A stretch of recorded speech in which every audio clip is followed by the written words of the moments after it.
Well, let me welcome to the program Deacon Frank DiGirolamo. He is the new Executive Director of Operation Nightwatch, a very important ministry operating in downtown Seattle. Welcome, Deacon Frank. Thanks, Tom. It's a delight to be with you. Well, it is great to be with you.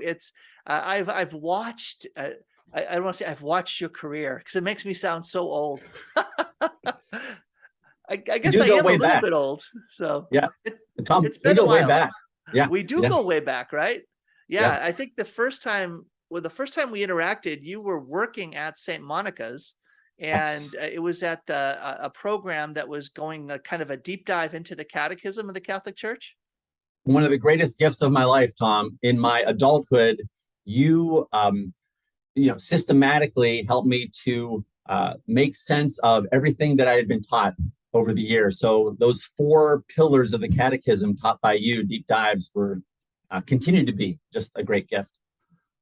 Well, that's kind of you. I really loved this idea of being able to ponder deeply that great gift to the church, right? The Universal Catechism of the Catholic Church. And since we're patting each other on the back, you were one of my very favorite students among all the students through all the years. No, and I can tell you why. You had your laptop out, you were taking notes, you'd come up and you'd ask me these very engaging questions.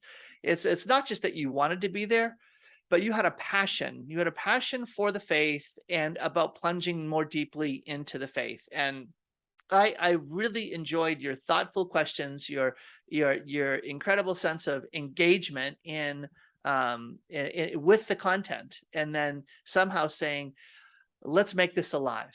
So I really did very much appreciate that about you as a student, and just want you to know that. So yeah, well, thanks. I think what you recognize is I had a great hunger. I had been exposed to faith lived out all my life. I've been so loved. I'm a product of just being loved. But what you saw me doing was responding to sitting down at a big feast and just trying to not overeat any one part of it, but trying to understand what's on the table.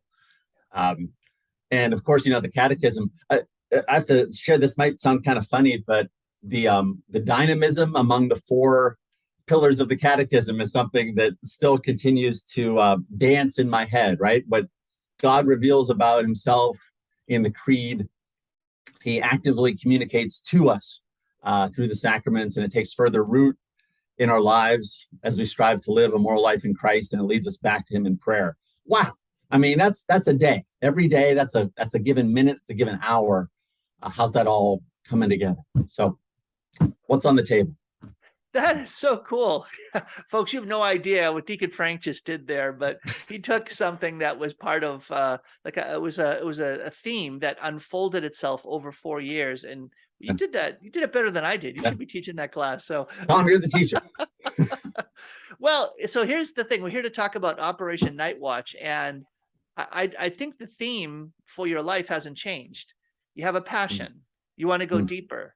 And in going deeper, you want to integrate it into your life, and then you want to manifest it out into the world to be the face, light, and leaven, and salt, light, leaven in the face of Christ in the world. And so when I heard that in the arc of God's call for your life, the arc, this movement in your life, you started working at the parish level, and that was coming from a professional life into working in a parish. And then you pursued the diaconate, and all of a sudden you're working, in the chancery, you're working with the bishop, you're doing important work at the institutional hierarchical level. And I want to hear more about that, because now you're in a very different place and you're doing a very different work. So it's a really interesting, you're an interesting guy, because it's like there are the many facets of Deacon Frank here. Because what you're doing now in Operation Nightwatch is almost the polar opposite in terms of how people live out a ministerial call than some of the work you've been doing over the last decade or so. So I'm really interested in hearing about, let's start with what Operation Nightwatch is, and then let's unfold backwards how you got there. Yeah. Wow. as a way into this, I keep responding to invitations, right? I keep getting invited. In fact, when I left corporate life, it's because I was invited to work in parish life. When I went to the archdiocese, it's because I was invited to go there. And I'm here in my current role because I got a call. And, God's call is coming through human connections, sort of how I've always seen it. But I think you asked, what is Night Watch, right? At its essence, it's about walking with, it's about responding to the call, often from those who don't have a voice, to just be beside them. So I could probably summarize this with a brief history and then a look at modern day. In 1967, also the year I was born, the story goes that a Methodist pastor, Pastor Bud Palmberg, who had a little church on Mercer Island, was contacted by parents of a young adult from their congregation. And they said, Pastor, our son is somewhere in Seattle and he's meandering around. He's lost in life and he's struggling with some addictions. Can you go find him? And so one evening, Pastor Bud Palmberg went out into the streets of Seattle and through some word of mouth referrals found this young man in an abandoned house with others and stayed there for hours talking about life and listening to hopes and dreams and challenges. And when it was time to leave in the early hours of the morning, the young adult said, you got to come back. The streets need a chaplain. And what ensued was cobbling together volunteers every night of the month to just be with. And one of the themes we've found is, what we often do is we find hope in the midst of homelessness. And there's a lot of struggles out there, but there's something about allowing hope to surface even in the most unlikely looking circumstances. So fast forward to today, over the years, we've always had someone on the streets. Today, we have 3 full-time street ministers. And in the course of the year, about 40 other people, volunteers, accompany them. We're in 10 key neighborhoods every week, having hundreds of conversations deeply with people every week, thousands per year. And that continues to be the essence of who we are. But on top of that, we have a nightly meal program serving about 100 meals per night. We facilitate people getting into shelter. We run a couple shelters ourselves. And we have some housing for formerly homeless senior citizens. So food, shelter, housing, but all in the spirit of hope in Christ. So Frank, you said what you just did there, I found very striking, because I think the most natural way to start in describing Nightwatch would have been with the bricks and mortar, would have been with the services. Yeah, we serve this many meals, we have this many shelters. Yeah.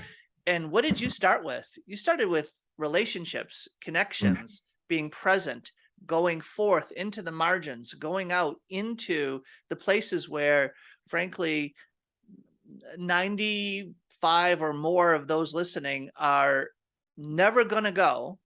Yeah. I'm not saying that we are not called to go, but there is only fear, and even just an interior sense of repulsion towards the idea that we'd be called to go out and be in the midst of the homeless. It's a striking thing that what you started with and emphasized was, we go out, we are with them, we are there to listen, to share, to bring hope. And you're really, what you're talking about is what I think in the scriptures are encounters, right? Like we think about where conversion happens, and honestly, it's like, let's go back to the catechism and say the great popes of our time. Where do they emphasize conversion happening? It's in the encounter with Jesus Christ. It's when someone has an encounter with Jesus, and not only do they know Jesus, but guess what? They become known to themselves, right? So let's let theology meet life, right? Jesus not only reveals God to us, he reveals us to ourselves. And now we're called to be the face and the light of Christ. Well, sometimes people are going to get revealed to themselves through an encounter with someone that's there bringing Yeah. the face of Christ. And You go ahead. yeah, I mean, there's something so beautifully deep and mysterious and incomprehensible that goes on in these encounters. And I'll start by acknowledging the fear. Often I'm afraid. I'm 6'2". I'm over 200 pounds. I'm often afraid to walk down the street and say hi to somebody, but we often will pause when we are aware of that, and we'll ask God's perfect love to cast out that fear, and then we'll proceed. And usually after those moments, the most beautiful encounters continue to happen. And Tom, I'll finish by saying, who's ministering to who, right? We often are hearing the most beautiful homilies or sermons, whatever you want to call them, from the folks who are about to fall asleep in the gutter or on the street or in the alley and have nothing, but they remind us that everything's going to be okay. I know that I'm loved and God will provide tomorrow. And I do have a hope for someday getting better, but I'm in the middle of this desert experience, and I'm thankful for today. And it's been nice to see you, and good night, and I love you. And these are the things we hear. So there's something of an encounter with Jesus in those moments. Again, some of the most powerful homilies in my life I've heard in the late evening hours on a dark, rainy street in Seattle. Mm-hmm. So I'm talking today with Deacon Frank DiGirolamo. I encourage you to go to seattlenightwatch.org, seattlenightwatch.org. You're going to learn more about the important work of this apostolate night watch. And Deacon Frank recently took up leadership in this important initiative. And we're going to learn more about that as this interview continues. Frank, when you and I were talking and getting ready for this interview, I said, one of the reasons why you're here is these really moving testimonies that you give in these little snippets on Facebook. And I just like, wow, man, that is so powerful. That is so, it's easy to scroll through because I don't spend a lot of time on Facebook anyways, but I stop and I look at yours because they're that gripping. They're gripping stories that help people like me who are not on the streets regularly, if at all, to be able to realize, wait a minute, it's not just a tent or tent city or the jungle, but no, these are people and they have stories. And if you can go be with these people at the place where they're broken, at the place where they are right now, you might just see redemption occur. You had a story that you shared with me about Irene. And I would love for you to just start with that one, if you don't mind. I get goosebumps just hearing her name. And these are particular stories, Tom, and they're representative of many others, right? And so we're privileged to be welcomed into homes out there. That's what we always remember, is that when we walk into the jungle, which is where Irene lived. And tell people what the jungle is. What is the jungle? Okay. So forgive me. It's the Seattle jungle. It's famously an area a little bit south and east of the city, kind of on a hillside, partly underneath I-5 and partly north of there. And by the way, let's face it, there's a ton of suffering. There's a ton of trauma being lived out. There's nothing romantic about this. It's a place of much abuse and suffering and sharing of suffering and predatory drug dealers and the like, human traffickers, the like. So we walk and we show up and we listen and accompany folks. So Irene revealed that she was in her tent, just laying there ready to die. She had recently left the local hospital against medical advice. And so I'm just going to stay here and die. And you can imagine we just fall silent. And the cars are roaring 5 feet overhead, thousands of cars going by, not aware of Irene's beautiful presence there. And Frank, I'm going to cut you off for a second. No one listening hears that. Like no one's hearing this program right now in the course of their day today is going to walk past someone and you say, hey, how are you? And just say, I'm just here waiting to die. I mean, talk about like the stakes that are happening. And so you're passing by a tent and there's somebody there, they're home, And what their response is, I'm waiting to die. What does that do to you? Uh, in the moment, I fell to my knees and it was just quiet. And I'm with a few other friends, ministers, and she kept looking at us, right? So my heart sinks with compassion, an overwhelming sense of powerlessness. And what we did was so humble, so meager. And we found ourselves quietly praying and then offering to Irene, Irene, I don't know if this makes sense at all, but you're valuable and you're loved. Again, not trying to control anything. We can't control anything, but you're loved. Trying to speak life, right? Heart speaks to heart. We can only love because he first loved us. So here we are. And let's love Irene. I remember that we were there for a while and she was courteous and kind. So many times the folks who greet us are the most gracious folks. And Irene, waiting to die in her tent, said, thank you so much for coming by. And we left. We usually go back to each place every week. We went back 4 days later to check on our friend Irene. And we learned from her neighbors that she left shortly after we had been there. And so it was another week or two when we saw Irene again, Tom, and she looked great. Her hair was done. She had makeup on. She looked rejuvenated. And she said, yeah, after you guys left, I felt like going back to the hospital and I took advantage of the treatments they had been offering. And I just saved up money for a Greyhound bus ticket and I'm going out of state to be with my daughter and her newborn baby. Now, I'm not going to say happily ever after, but there was something that points to something so much bigger, right? It points to what happens to us when we're reminded that we're loved, that we matter. A lot of our street ministry is all about building trust. Mm-hmm. And she felt that she could trust the folks who were trying to help her and went back. And there's something about the reuniting of family that just gives me goosebumps about God's desire to welcome us home. So I run the risk of oversharing some of these stories. I hope this is helpful, but Irene, we love you. Deacon Frank, it's a beautiful story. Deacon Frank's the new executive director of Nightwatch, a very important mission that is bringing Christ right out to the margins. There's a profound theologian who said the church is the church most fully at the point where it meets the world. And I love that. It's a great line. We tend to think of the church as the church when we are at Mass, right? And that's the source, summon, center of our faith, for sure. But where the church manifests itself as church is where it comes into contact, into life-giving, redemptive contact with the world.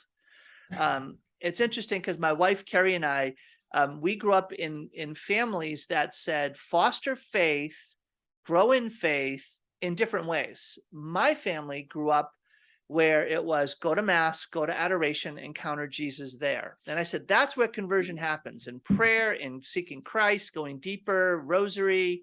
And I experienced tremendous conversion there. Carrie's family was different. Carrie's family would, on a regular basis, go to nursing homes. They would take in street people, they in their own homes. Oh, and guess what? They were connected to an apostolate called Nightwatch.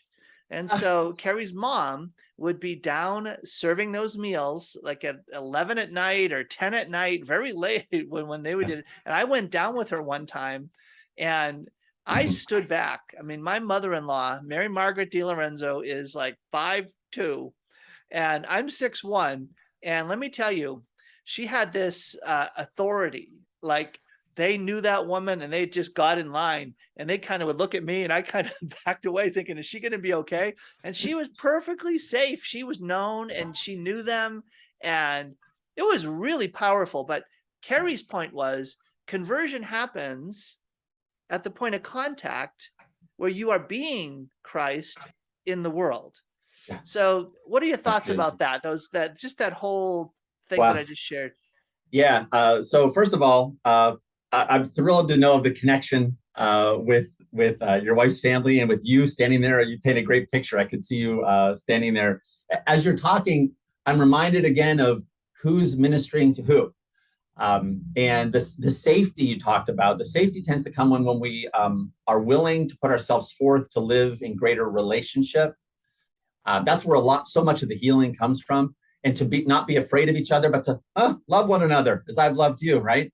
In the story with Irene who we just talked about, I just kept thinking about how God sees me sometime in my tent, languishing in maybe a moment of despair, thinking, okay, I'm withering on the vine here, Lord. And I hear how he says, Frank, I don't know if this makes sense to you, but you're valuable, right? Arise, right? Come out. So how we see God seeing us so often is what we run into when we go out. So Deacon Frank, you just heard me share about this idea that where we're going to experience conversion is at the point where the church meets the world. And again, that can be very scary for folks that are listening, but I think some are also energized. I think some people here are energized because of the longing for connection, right? You think that it's a kind of a paradox. We live in a moment that is more plugged in than at any moment in human history, and yet at the same time seemingly more isolated and cut off than at any time in the world. And there's a way in which, if we can unplug from the things that will keep us cut off, we can learn to be present to those that are around us. So even if someone, folks, if you're listening to this program, again, I'm talking with Deacon Frank DiGirolamo, this idea of being present to, you had a story about Michael. Oh yeah. And I think that there's a meaningful connection here between how you share, how your encounter with Michael is about being present, and how I think for us, it's an antidote for a lot of what is hurting just family life and community life today because of technology. So tell that story. Yeah. Michael's a beautiful soul, beautiful man. And this one goes back 8 or 9 years, I think. Michael had a great desire to sing his anthem. And Michael's an imposing figure. I told you I'm 6'2", and I felt kind of dwarfed by Michael. And it's late night on a remote street, and my friends decide to give us a little bit of space, and they stand off 10, 20 feet. And Michael proceeds, he just wanted to sing his anthem to me. And I'm thinking, oh, wow, this is an honor. What happened was next about 15 to 20 minutes of a great summary of all the Psalms of lament and praise, mainly lament. But his anthem was a type of prayer that was very often difficult to listen to. He took on an imposing posture as he sang it with great ferocity. But he was looking for someone to listen to his anthem. His anthem was filled with a summary of the traumas he had experienced as a child, as a young adult, and now as an adult, all of his struggles, how he's been trying to cope, however dysfunctionally. And in the midst of it, you could hear his attempts to try to love his daughter more than he has been loved, and the sacrifices he's making and the risk he's taken to try to love his daughter. It's sort of like, this is my body given up for you, daughter. A passerby would have thought that Michael was about to attack me. It might have looked like he was yelling at me. I found myself kind of backed up against the wall, but Michael was praying a song. And at the end of it, at the end of the 15 to 20 minutes, all he said was, wow, you listened to my whole anthem. And that was it. I felt privileged to have read the book of his life, to have listened to his prayers. I was praying right along with him. And so there's something that was kind of unlocked, right? The threefold path to unity with God begins with a purgation. It almost seemed like I was privileged to listen to him purge himself of all of this. And he took comfort knowing that a stranger who was going to leave in the next few minutes was with him. something about the gathering of the faithful, right? I think that's so powerful. And I think that you made space, right? You think about that idea that sometimes people don't feel like they have permission or space to be able to let themselves be received. Mm. And I think that when we talk about this idea of what is it that is going to make someone feel like known or loved or celebrated, is when the look in the eye, the demeanor, the how I'm present says, I'm open to you. I'm not forced to be here, Yeah. and I'm open to receive what you share, Yeah. what you're saying right now, as a way of saying I'm open to receive you.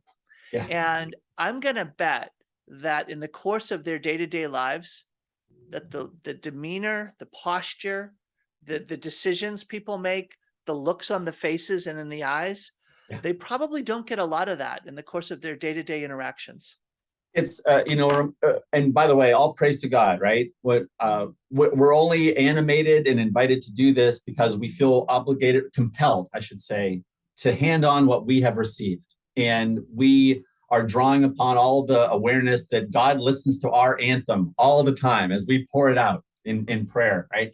So we're just trying to freely hand on what we have ourselves freely received. Yeah, I'm overwhelmed right now, Tom, thinking about all of this. We can't do this without God's love. Often our big prayer when we're getting set to go out is we surrender ourselves totally to you, Lord. All of our facial gestures, all of our time, all of our words, body posture, let it be you that they see showing up because you have first done that for us. So it's really a participation. One of my biggest concerns is I don't want to make it sound like, look at what we're doing. This is exactly what God's doing and how he teaches us through the Irenes and the Michaels, our brothers and sisters. Well, right. And again, folks, if you're watching this interview with Deacon Frank DiGirolamo, you see the Nightwatch website, seattlenightwatch.org, seattlenightwatch.org, if you're listening. And you'll learn more about Operation Nightwatch. And just this beautiful line here: it reduces the impact of poverty and homelessness in keeping with Jesus' teaching to love our neighbors. Carrie and I were talking in the past week about the gospel, where Jesus said, if you're throwing a feast, don't invite all the folks that are known to you and that can pay you back, but go out and get the invalids, go out and get the lame, the poor, those who have no ability to pay you back, right? And she was just talking about that, and she was saying, what does that mean for us? What does that mean for me? How do we live that out? And it became a reflection on not only this idea, could I be called to engage with or be connected to an organization like Nightwatch doing the important work you're doing, but it became more a point of saying, you know what, just even pondering that word of God begins to break open some of the protection and some of the apathy. Those are two big words that are also convicting words.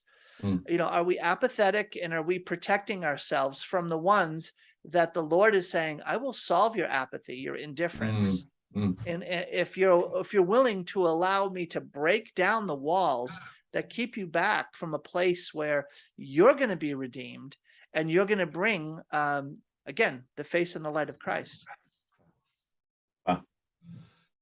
Wow. Yeah.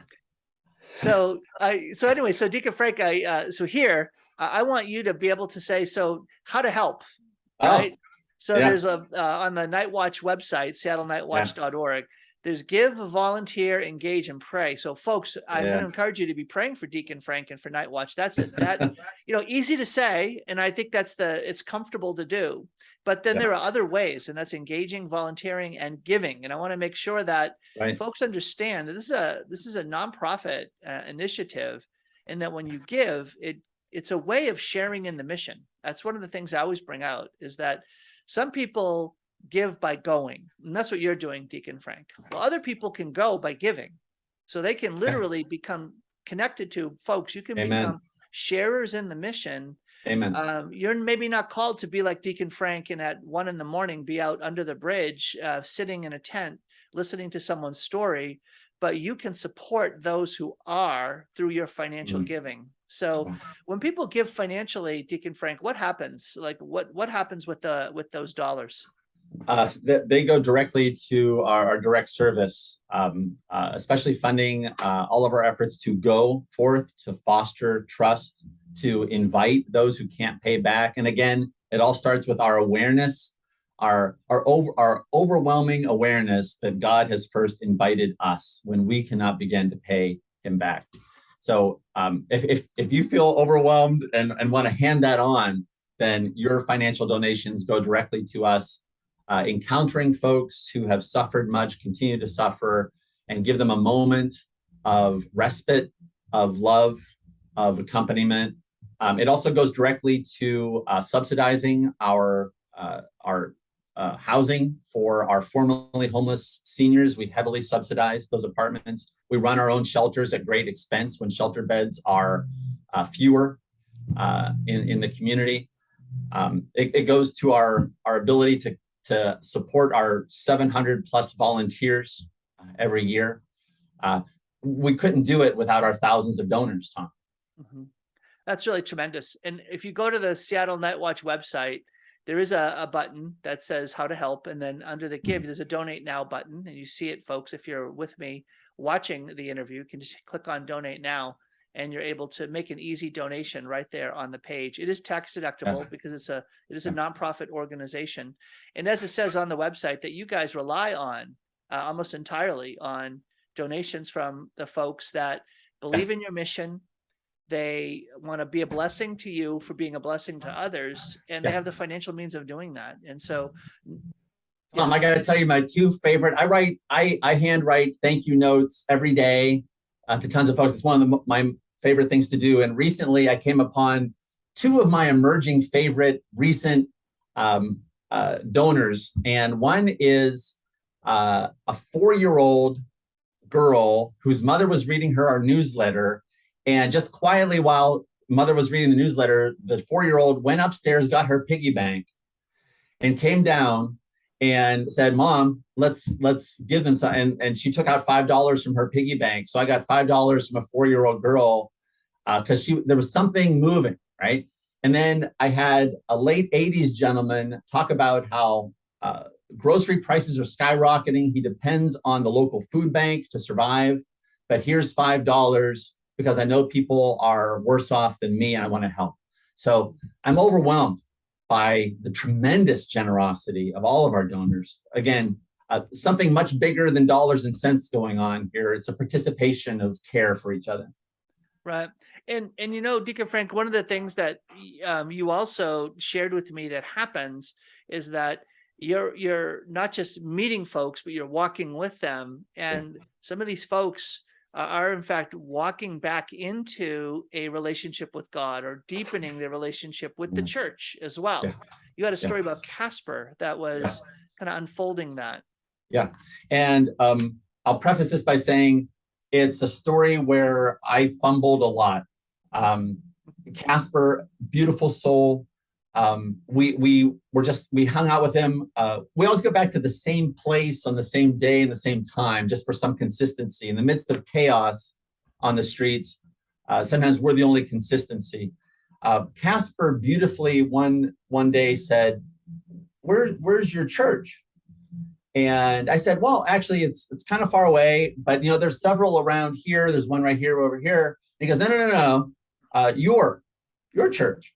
So there's something about relationship, right? He goes, "I want to go to your church because those are the people who sent you here to be with me. And I want to go there." And Tom, I'll stop right there because that's the key thing. Something was awakened of trust. And I have to say that I fumbled tremendously, and I wasn't in all my flaws. I was not able to arrange a connection between Casper and my church. And it's the desire that speaks beyond anything. It was as if Jesus was saying, I I don't have the right things to wear. Will you accept me there? And I think if there's anything that our churches can be doing, it's to consider how Jesus, in a distressing disguise, wants to be part of our worshiping community for all those benefits. So his desire spoke beautifully, that awakening. I want to return, and I think I bumped up against my own inability to bring that to fruition. Well, and you can imagine, right, that the fellow is probably, Casper's probably thinking, if I, like this, walk into a typical church, there's going to be more of those gestures, rejection, facial mannerisms, and aversion, rather than the coming close and welcoming and saying, it's so good to see you here. So that idea that, in being with you, he felt like I could even belong. I could belong in a setting that isn't on the margins of the streets. I could belong in a house of God. Yeah. And the encouragement is, I did have several friends later after it all, that was a test for us to figure it out. I did have several friends come forward and say, you let me know where he is. I'll be glad to pick him up, drive him. Hey, Frank, I'd be glad to sit with him and welcome him and introduce him to folks. So I'm very encouraged about that fertile ground that we seem to have ultimately found. So you might remember this. I'm sure I said it at some point during all those years of the Mastery of the Catechism class.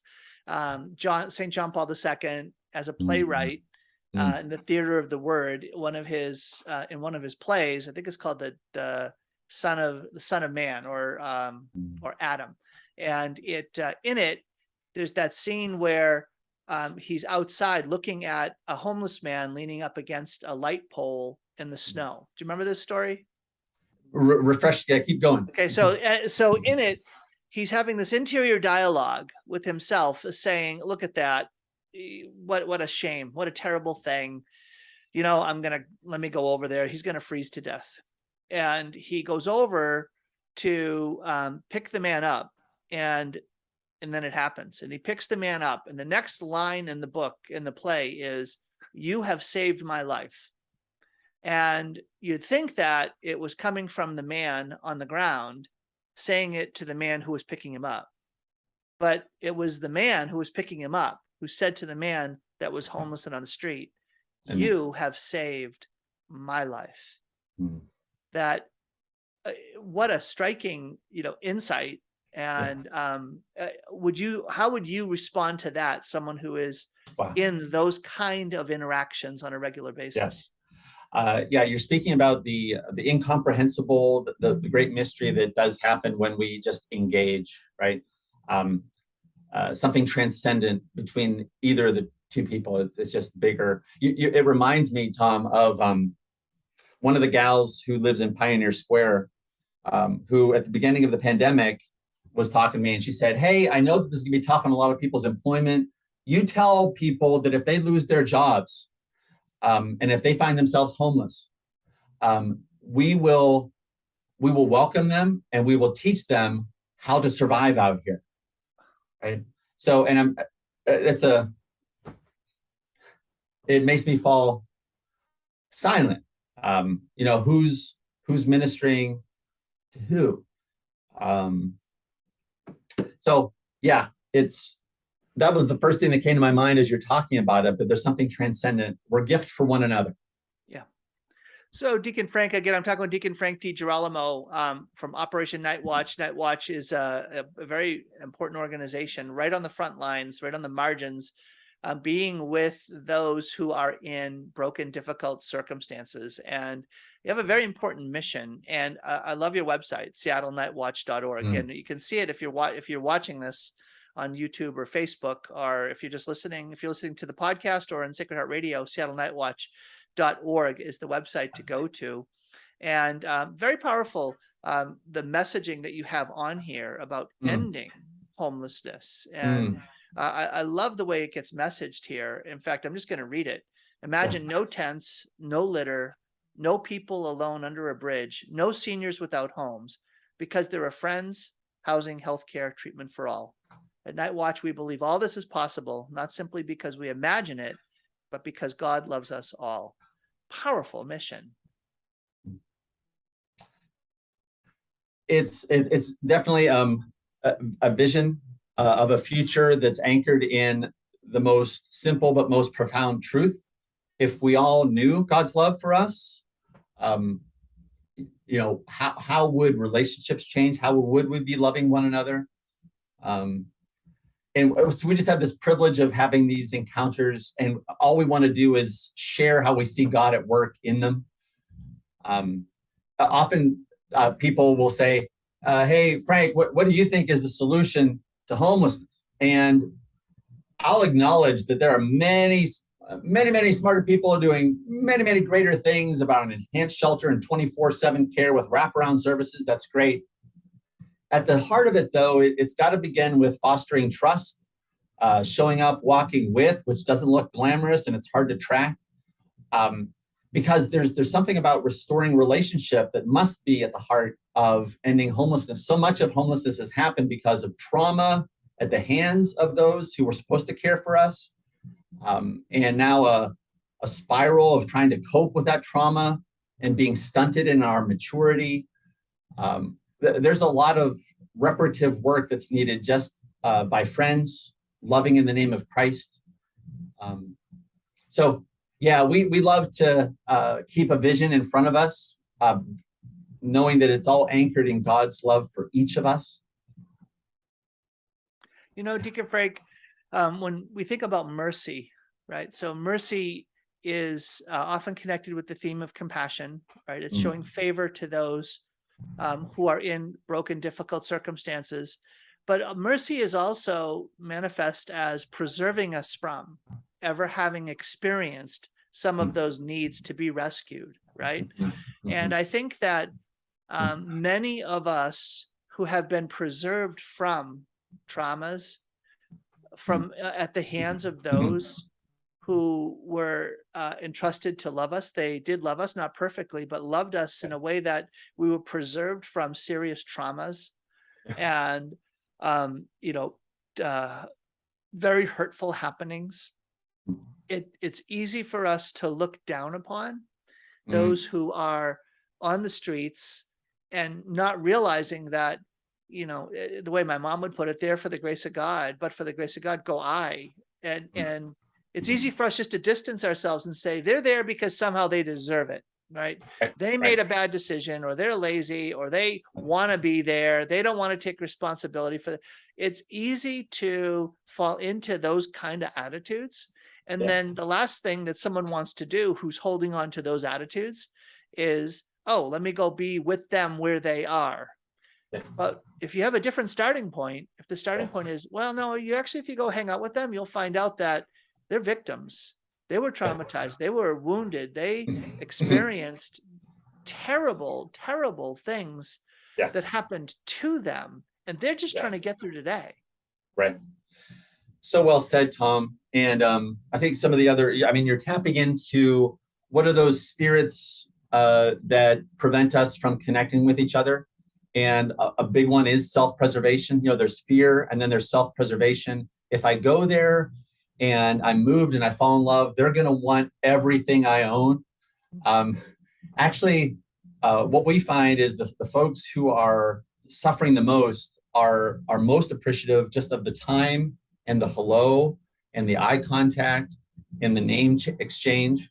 And they're thrilled. And it kind of reminds us of God, right? I just desire your heart, right? It reminds me of a young man who I met not long ago in an encampment off of North Aurora Avenue in the woods. And he was passing through, and he's formerly from the Ukraine, and he was a former soldier there. I'm like, wow, this is kind of right from the headlines, right? And he's talking about his struggles, and he's lost contact with his family, doesn't know who they are. We talked for 20 minutes. We ended up praying together because he had a lot on his heart. And when we left, he said, the time you gave tonight is worth more than if somebody drove by and gave me $500 for the nicest hotel room for the night. And I don't know what to do with that, but it goes to your point that they're much more appreciative of just the moment of hello, no long-term strings attached. And it taps into something a lot deeper that just wants to allow the momentum to keep going of building on relationship. Well, I think it makes me think of theology. So you remember being created in the image of God, we often will stay to that idea, well, they're an individual and therefore they ought to be treated a certain way. But if you remember, John Paul II, he emphasizes the relational dimension of the fact that we're created in the image of God as a communion of persons. And so Amen. constitutive, it constitutes us as a human being. We become most fully a person when we are in relationships marked by truth and love, that it's truly loving relationships, loving, true relationships that give rise to freedom and peace and flourishing. And what your Ukrainian soldier who's homeless just witnessed to more profoundly than you can read in a book is that truth that we are made for communion. We are made for relationships. And when we have those relationships, then we get some light. We get that hope. Well, all of a sudden it's like, wait a minute, I can be in relationship too. You're such a gift of a teacher. I think after this, I'll probably need to reach out and see if you want to join our board of directors so we can just have you there all the time. You're great. I would love, hey, it's on you now. You invite me to get more involved. I'm 300 miles away, but there are ways to be connected. I think that I was very much impacted by that whole vision of conversion that my wife brought to my life.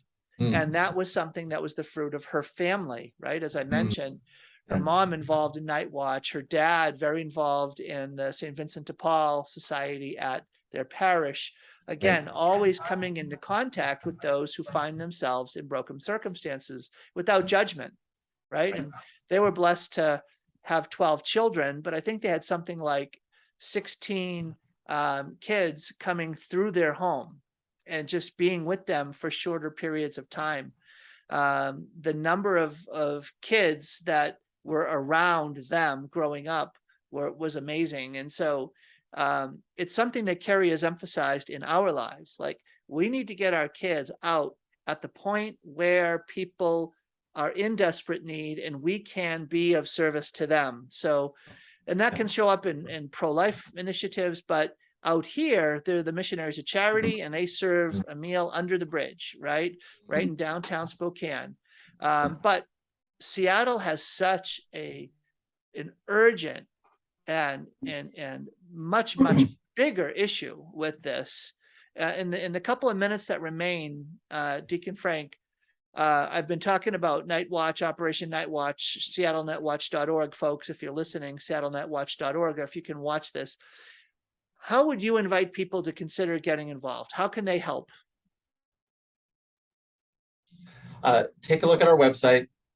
Pray. Take a look at our website. Consider how you've been gifted with relationship. Consider opportunity to hand that on in even the smallest way, and allow God to work His mystery.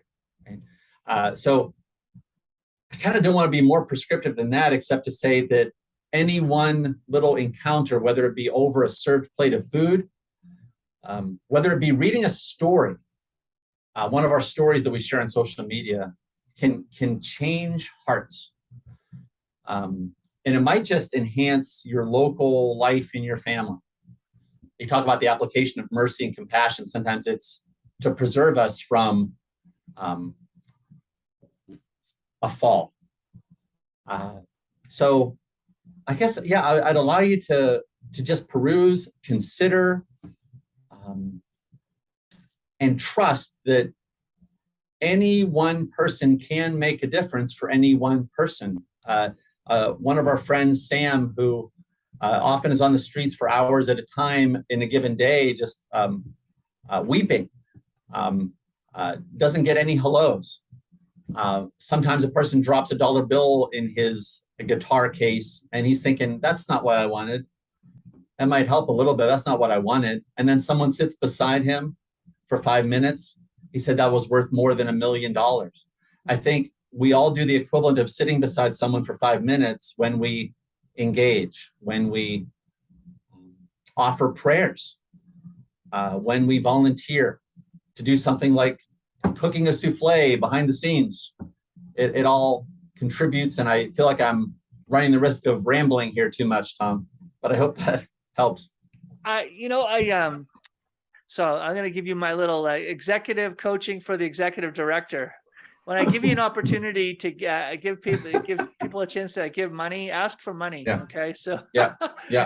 Here's the thing. You have a job, and my job is to help you do your job. And folks, if you want to help Nightwatch, if you want to help address homelessness and pray, one of the things you can pray for is giving. So you can give a one-time gift. They're monthly donors. Is that something that folks can do as well? Because that probably allows you to budget better if there's a way to say, hey, walk with us monthly, and you'll be able to help us budget more. Yeah. Tom, emboldened by some recent advice that I've received from a trusted source, we need lots of money. Do you? What would you do? What could you do with $50,000? What would you do with it? I could run our shelter for one of our shelters. I could run for a half a year, getting lots of folks off the street. Are you serious? Right? Yeah, it's expensive to run a shelter. I'd keep folks employed. I'd keep our buses running. Oh no, I was thinking that was not a lot of money. I mean, folks, you can run a shelter for a half a year for $50,000. That is amazing. Right. Holy cow. Yeah. So it does all add up. Those $5 donations from piggy banks are like the widow's mite. We definitely recognize that. At the same time, if your piggy bank is a lot bigger, maybe consider what you're being called to do. Yeah, I think that, Frank, my sense is that we're entering into an age of stewardship at a whole new level because of the challenges that the church is facing, and the church at the point of contact with the world is facing so many challenges that it's going to require a new level of stewardship. There's like no half measures, guys. It's like all in now. And whether that means, again, time or talent, for some, it's going to mean treasure. What they have is not so much time and not so much talent, but they've got some treasure that is going to be up your game, folks. You live once. The time is now. Folks that are on the front lines giving their time and their talent are going to need those of you that have been entrusted with what is God's. It's all God's, right? Amen. And it all belongs to the Lord. So, Lord, what would you have me do? And so, folks, if you've been moved by Deacon Frank and his team's willingness to be on the front lines, and you're like, I can't do that, but I can walk with you in that, go to seattlenightwatch.org, seattlenightwatch.org, O-R-G. Click on the How to Help and the Give button, and you can donate now and make a donation and let it be generous. These folks that are at Nightwatch operate in the spirit of generosity in how they reach out to those who are in desperate need and who are blessed immensely. So I encourage you, go and make a donation at seattlenightwatch.org. Be a blessing to those who are being a blessing to so many. Deacon Frank, I really appreciate your time. You've been very generous with me and giving time, sharing your stories, and being an amazing witness, a convicting witness through the work that you're doing at Nightwatch. So thank you. Praise God. And I'm just thankful to have been loved and to be aware of love. And just thankful for the time with you, Tom. Your ministry is a great blessing. You're a connector. You're an amplifier of edifying things that you find. Just very thankful for you and your wife and all of your ministry. Well, thank you, Frank. I appreciate that. That's Deacon Frank DiGirolamo, the Executive Director of Nightwatch. Go to seattlenightwatch.org. All right. God bless you. Thanks. God bless.